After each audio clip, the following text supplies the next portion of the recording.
A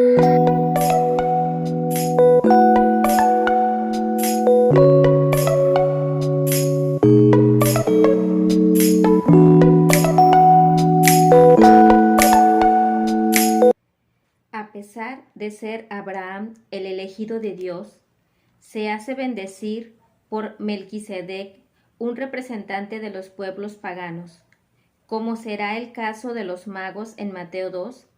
Este extraño encuentro nos recuerda que los creyentes reciben a menudo la luz de Dios por intermedio de personas que están a su lado y no comparten su fe. La alianza entre Yahvé y Abraham es un texto central en la Biblia. La palabra alianza resalta uno de los aspectos más singulares de la fe judía y luego de la cristiana.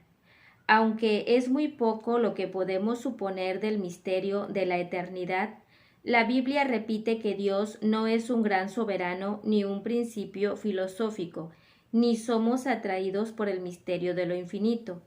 El que es amor no deja de serlo por lo que es débil y pequeño, y solo creó el universo para establecer un vínculo con estas personas amantes de segunda clase que somos nosotros.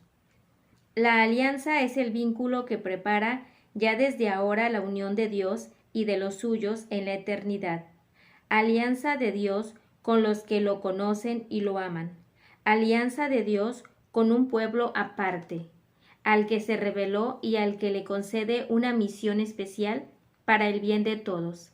Alianza de lo infinito con un beduino muerto y sepultado, no se sabe dónde, y del que pretendemos ser los descendientes. Abraham tiene tanto derecho como nosotros a reclamar cosas que son muy importantes para él, y en lo que sigue se mostrará como Dios, aun cuando ve muy lejos, no menosprecia a los que ama. Arreglará muchos detalles que para ellos eran como montañas. Creyó Abraham a Yahvé, es la palabra decisiva que algún día separará la fe cristiana de todas las demás religiones. Lo que Dios busca no son nuestras virtudes ni nuestra vida correcta, o no demasiado torcida, sino el don de nosotros mismos y lo que hacemos porque confiamos en Él. Toda alianza se celebraba mediante un sacrificio que ponía a Dios mismo como testigo.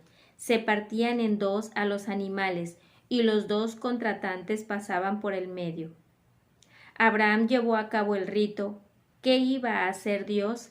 El horno humeante y la antorcha encendida serán signos suficientes para representar a Dios en un tiempo en que no se conocían todavía los grandes efectos mágicos de la cinematografía actual.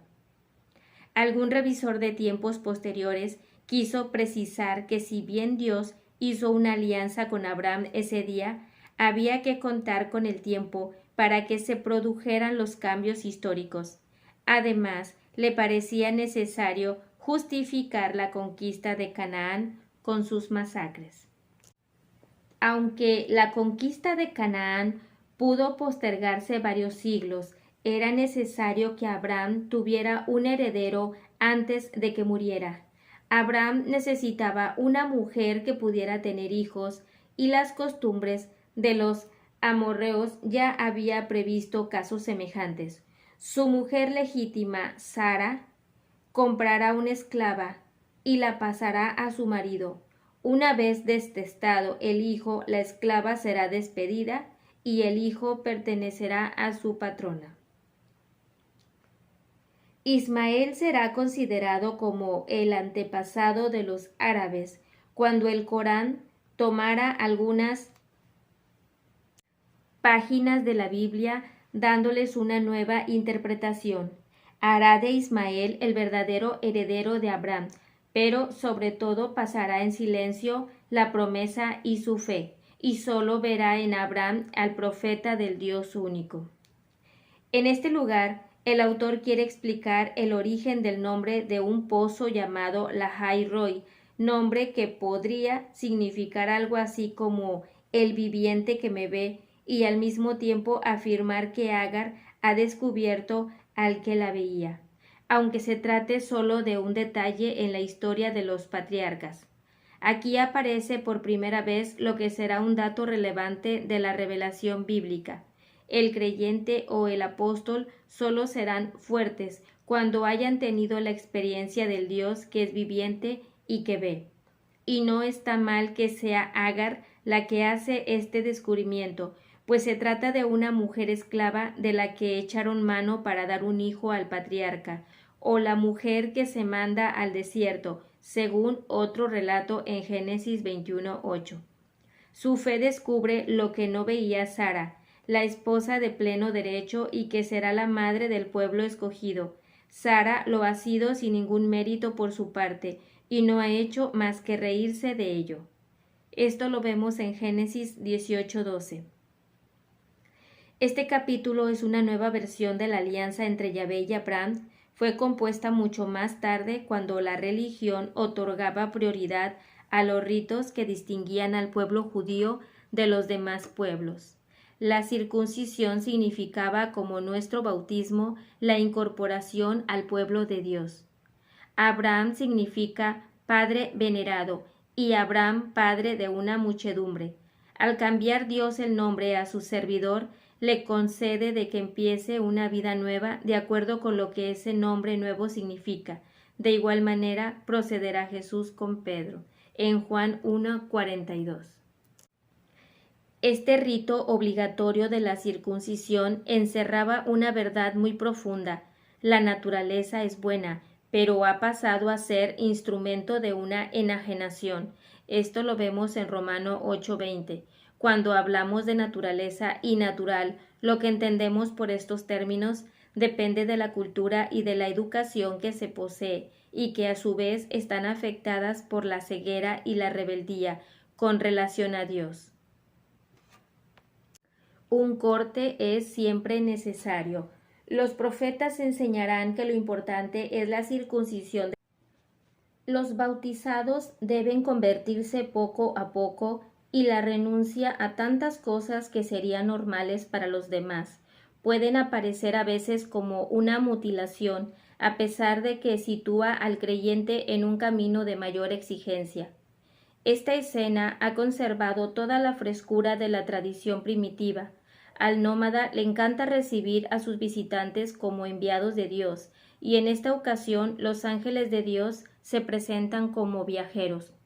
Uno de los visitantes ¿es Yahvé o tan solo un ángel? El famoso ícono de Rubley transfiguró a los tres ángeles para hacer de ellos una expresión de las personas divinas.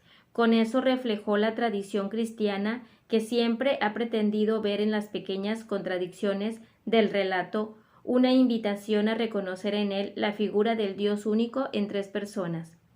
Cabe recordar que el ángel es presentado a menudo en la Biblia bajo dos aspectos. En determinadas ocasiones aparece como un mensajero.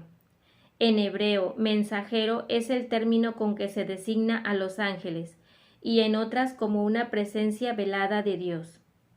También hoy las palabras de Dios dirigidas a uno u a otro proceden comúnmente de intermediarios que actúan o hablan en nombre de Dios.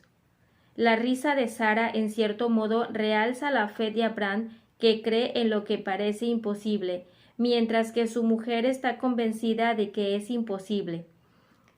También el autor se deleita en utilizar la etimología, sea de lugares, sea de nombres. Isaac en hebreo se aproxima al verbo reír o entretenerse.